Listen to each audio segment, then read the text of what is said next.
All right, guys, so we're going to start clay today.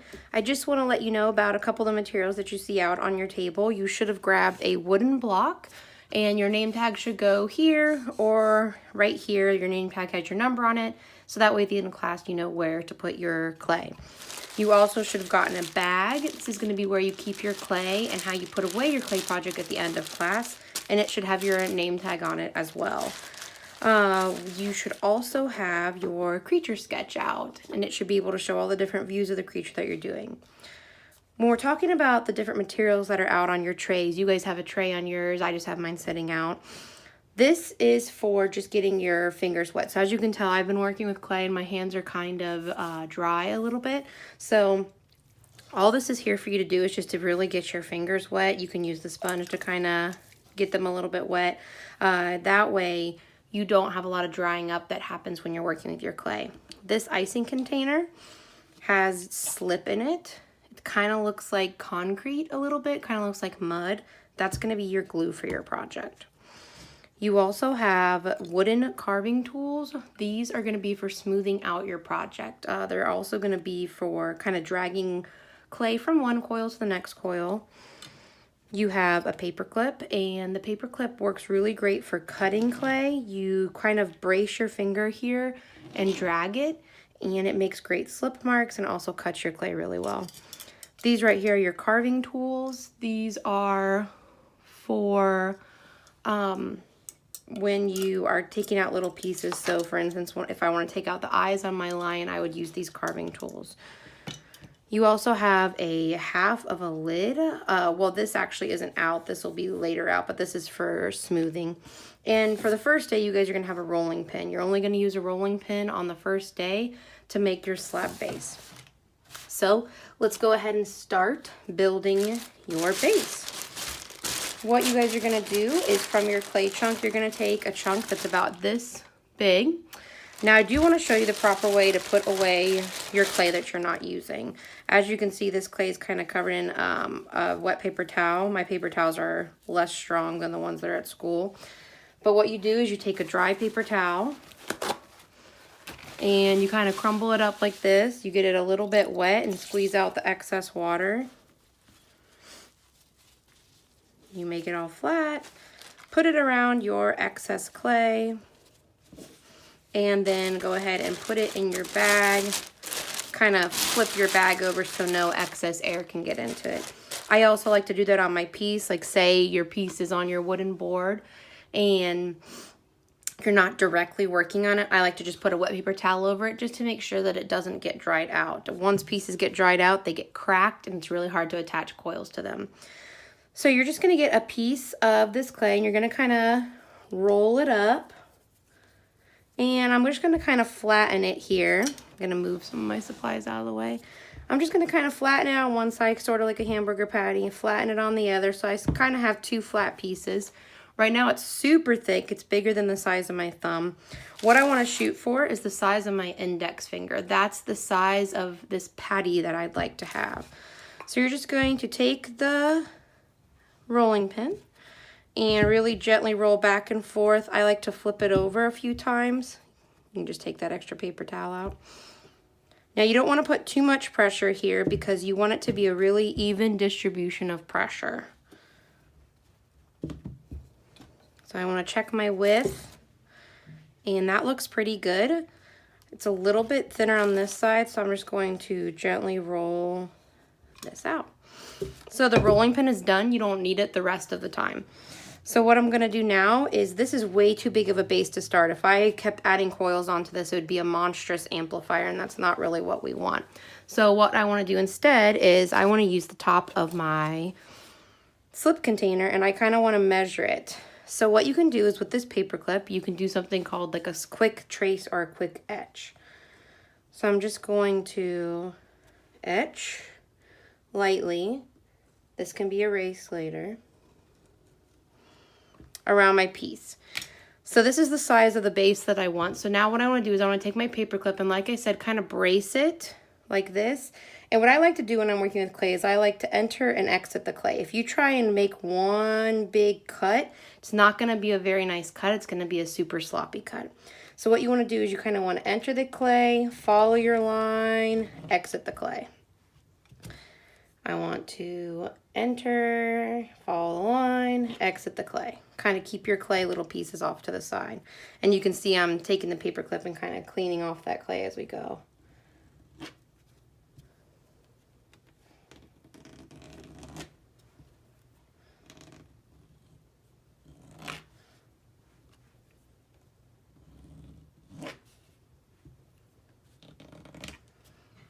And I'm gonna put this extra clay in my bag.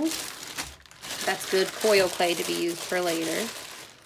And what I'm gonna do is, if you notice there's kind of some rough edges on here, I'm just gonna kind of roll this, kind of smooth it with my fingers. I don't want it to become too misshapen, and this is something I can also go back and smooth once my first coil's on it. And then what I'm gonna do is I'm going to put this on my board. This is the base that you're gonna be building from. So I'm just going to set my slab down, and I have the base of my amplifier done. I'm going to cover this with a wet paper towel until I'm ready to attach my first coil. And I'm gonna put that to the side for now. So now I have my nice working space ready for making my coils. Now, when you're making coils, you want to get about this size of a chunk of clay, kind of like a big hot dog, it looks like. And you just kind of want to squeeze it back and forth in your hands so you get this hot dog shape. Make sure your fingers have a little bit of water on them. And when you're making a coil, you want to go back and you want to go forth, and you want to make sure that you have even pressure. And as you're working, you kind of want to work up and you want to work your way out. And every time that you're working with the coil, you want to make sure to have really nice, easy pressure. So I'm going to just move my fingers up, move my fingers back. And I kind of want to make sure to be really in tune with the clay. If I notice that, I'll do this, for example. That's not what you want to do, because as you can see, one side is really flattened and one side is fat, one side is skinny. You want to keep even pressure. So you don't want to roll one side too much. So we're doing like a whole 360 with the coil. If you don't do a whole 360, a whole rotation, it's not going to get nice and cylindrical with your coil. So as you can see, I'm kind of working the pressure outwards. And the size that you're shooting for is, you guessed it, your index finger.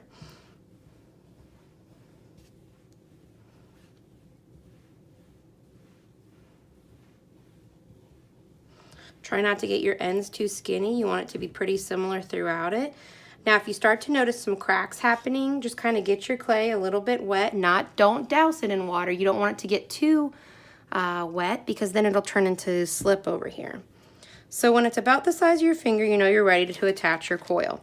Now, when I look at my design, how I had you guys sketch out yours, you can see that the first few coils are the same width as the slab base, and then we get larger, larger, smaller, smaller, smaller. And I have an open layout here because I'm doing a sideways view. So I want to get my awesome piece over here, my slab base over here. And what I want to do is I want to score, slip, stick, and smooth, the 4 S's. And when you're doing a score, I kind of compare it to when you have a zipper and you have all the little edges of a zipper and they're really rough, but eventually they make a garment close. So what you want to do is, around the base of your clay, is you want to do these little hatch lines. They're not super deep. If you go too deep, then you're ruining the integrity of your clay.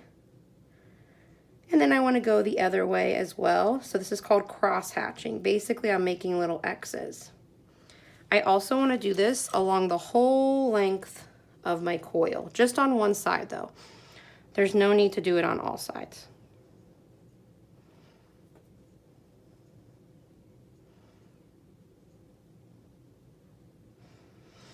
Now, so I've scored. Now I'm going to slip. So I'm going to just take a little bit of my glue. As you guys can see, it's kind of goopy. And I'm just going to kind of dab it in here. You don't want to smooth out. If you smooth out all the way, look at how my score lines are gone. If you don't keep the score lines, there's nothing for the 2 clay pieces to adhere to. So I'm just going to kind of dab this. I'm going to dab it on this as well.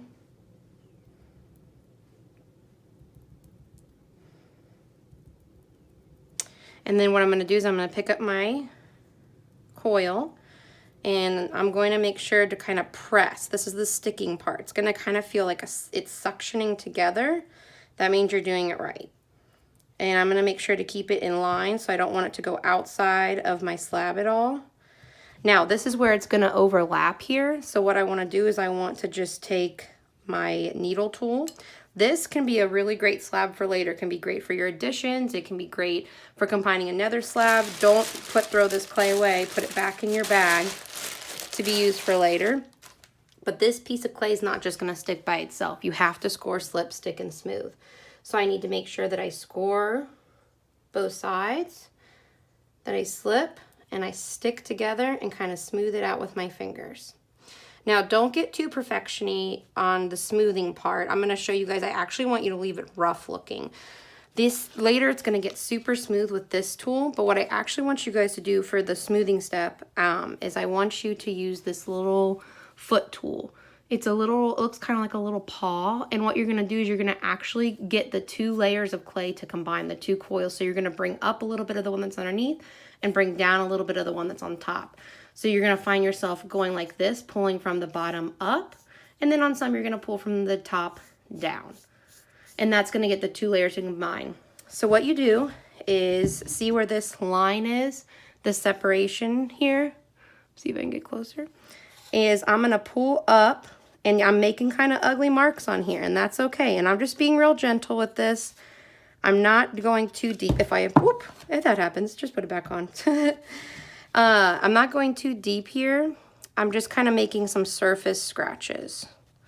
That'll teach me to use my other hand to support, huh? And I'm going to be doing this all the way around. And this is going to totally get rid of that yucky line that's in between it. And then I'm going to also go from the top down. I'm just going to pull a little bit of clay from the top down to my slab base. And again, this totally gets rid of the line that you have. It looks really ugly. You're going to want to smooth it out with your fingers. Please don't. Just keep it really rough. Let me take this off the wood so you guys can see it. It kind of looks like corrugated cardboard that we just used on the Alebrije project. Or like it looks like tire, the rough texture of tires. So now what you guys are going to do is you're going to continue to build your pieces. So for mine, I'm going to move up on mine. And I'm going to speed this along so you guys can see how quickly the process works.